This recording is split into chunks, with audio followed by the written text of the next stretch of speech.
Hey guys, welcome to the video. In this one, we're going to be talking about training intensity, what my future looks like as far as diet, um, and some troubles I've gone through during this whole coronavirus thing.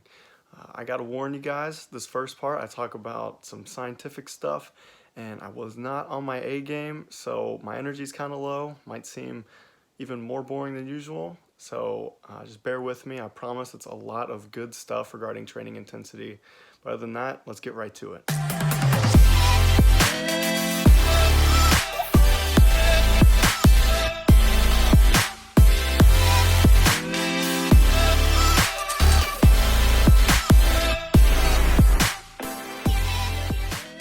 What's up guys? It's Monday.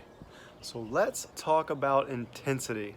So when I say intensity, I mean how hard I push myself in the gym.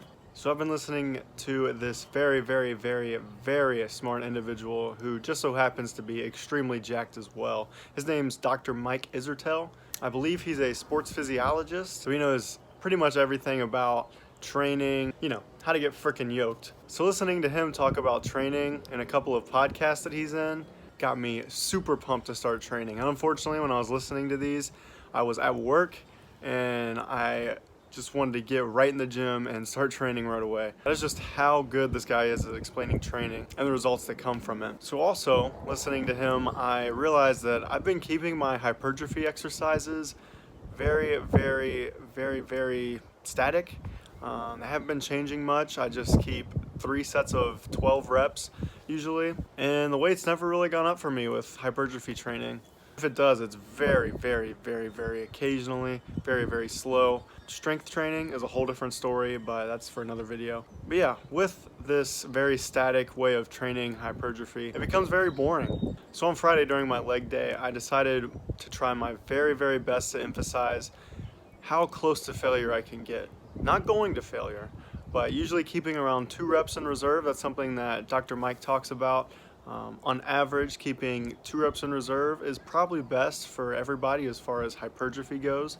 And by 2 reps in reserve, I mean that in 2 reps, I will be completely out. My muscles will just give up on me. And boy, was that training fun. It absolutely killed me. I remember sitting on the toilet after that, about an hour, 2 hours after, and I remember trying to get up and my leg just kept bouncing. So when we do calf raises, we do this motion called plantar flexion. I tried to do that while trying to stand up, and my leg, my ankles just kept bouncing. It was insane what this workout did to me. I didn't realize how easy I was taking it on myself in the gym. So I can't wait to continue on emphasizing intensity and even adding some more sets and reps in rather than 3 sets of 12 every time. Yo, so it's been like 2 weeks since I filmed that last part, and I've just been real bad getting YouTube videos out, even though this is something that I want to take a long way. So there's some story for you guys. Ever since this coronavirus thing started happening, laziness has been attacking me like crazy. And it's been very subtle, like very subtle little differences that I've made throughout the day. And I've ended up in a very lazy spot. I've been lazy with fitness, as far as diet. I'm still training when I need to. I don't think I've missed any days, but just been lacking motivation. So the diet's been pretty bad. Macros have been up and down and up and down. It's like, oh, I want to bulk again. No, you have a goal. Easter weekend. It's crazy, but this is the journey. This is the entirety of it. When you try to lose weight, when you try to change your body composition, these things happen. I'm not saying that COVID-19 is a normal circumstance by any means, but life happens. But I'm glad to say that thanks to me being young, my metabolism and everything, despite me and macros going up and down and calories going up and down, I've been able to maintain a pretty consistent weight around 170. Actually, I think normally I'm getting a little bit below 170, so I'm happy with that. And these next few weeks are gonna look a little bit different. So first, I've decided to take an even more flexible approach with my diet. Rather than counting macros, I try to hit my protein goal and a certain calorie goal. So basically, an easier way to put this is instead of saying I want to hit 225 grams of carbs and 50 grams of fat, I say I want to hit 170 grams of protein, also not get above 2,200 calories. And that does make it more flexible because I don't have to worry about my fats going over a gram or my carbs going over a gram. I just have to look at the calories. The reason I'm doing this is because, as you guys know, during these weird times, everybody is trashing the grocery store. And a lot of the foods that I love, especially the foods that I love that have fat in them, all off the shelves. Lean ground beef, popcorn chicken, all that jazz. It's very, very hard for me to find those. And it's easier for me just to have a higher carb and lower fat day. So yeah, I'm just counting calories and bringing those down gradually while keeping about the same protein goal. And also the next couple of weeks are gonna look different in the fact that I'm about to hit a caloric deficit a little bit harder than I have been these past couple of months. So everyone who's been following along, I've been cutting the weight very, very slowly. I've been taking the macronutrients down very, very slowly, just about 15 grams of carbs every 2 weeks or so.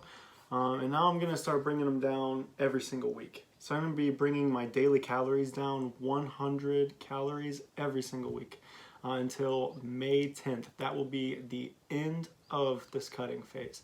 And I'll reverse diet back out and try to gain weight again, but in a very slow and healthy way. And I'll show you guys my plan right here. So what you guys are seeing here is my plan with my caloric intake for the next couple of months. In the highlighted zone, you'll see the rest of my deficit. And this is where I correct myself. I said that it would end May 10th, but that is the last week. It actually ends May 17th. And you also see that I'm only dropping calories down by 60 calories per week, not 100. But I did get one thing right. I'm dropping them every single week. And you can actually see just a hint of what is to come after this deficit is over, slowly working back up the calories so I can gain some mass the right way. Yeah, there's that. An update just for the past couple of weeks. Like I said, everything's been crazy. Macros have been up and down. Motivation's been up and down. But I think I've still been able to make just a little bit of progress. And I'll show you some pictures right here. So right now you're seeing the back. Definitely some more definition on my upper back, and although the love handles are still pretty prominent, they've gone down a bit too. I think my triceps on the back of my arm show a little bit more definition as well, but that also could be the way I'm posing. Definitely a little bit more proud of the front. I think my abs are coming in a little bit. My serratus anterior, the things that kind of look like a couple of ribs coming out underneath my nipple. I think those have popped out a little bit more. And even though my stomach is definitely the most stubborn spot for fat, I do think that I've made some progress in that area as well. There's that. Other than that, I don't have anything for this one. I promise. I think I'm going to try to get more training videos out. I think some training montages make these a little bit more exciting than me just sitting in front of the phone talking to you guys. But I think this is very important too because I want you guys to know everything that's going on in my head and just that I'm sticking through it because I have goals. I'm sure you hear that in every single episode of mine. I motivate myself by saying, I have a goal. I'm going to hit it. I'm going to get there. I'm going to have a great physique one day. And I'm going to use my experiences to help others. And I'm hoping a lot of people find this. People that are trying to lose weight and that are on the verge of giving up. And they see these. They see the daily, weekly, bi-weekly grind of me going through this. When I obtain the physique that I want to show people how I got there completely, and I just hope these videos help them. Appreciate you if you made it this far in the video. I just ask that you keep watching, promise to make it more exciting. Be sure to give me suggestions in the comments, and if you like this, go ahead and give this video a like, give it a thumbs up, and even better, subscribe, please. But thank you guys so much for just staying along with me on this journey. I appreciate especially my friends, my family that are supporting me, watching every single one of these videos. I appreciate you guys so much. So shout out to y'all. And that's the end of the video. Peace.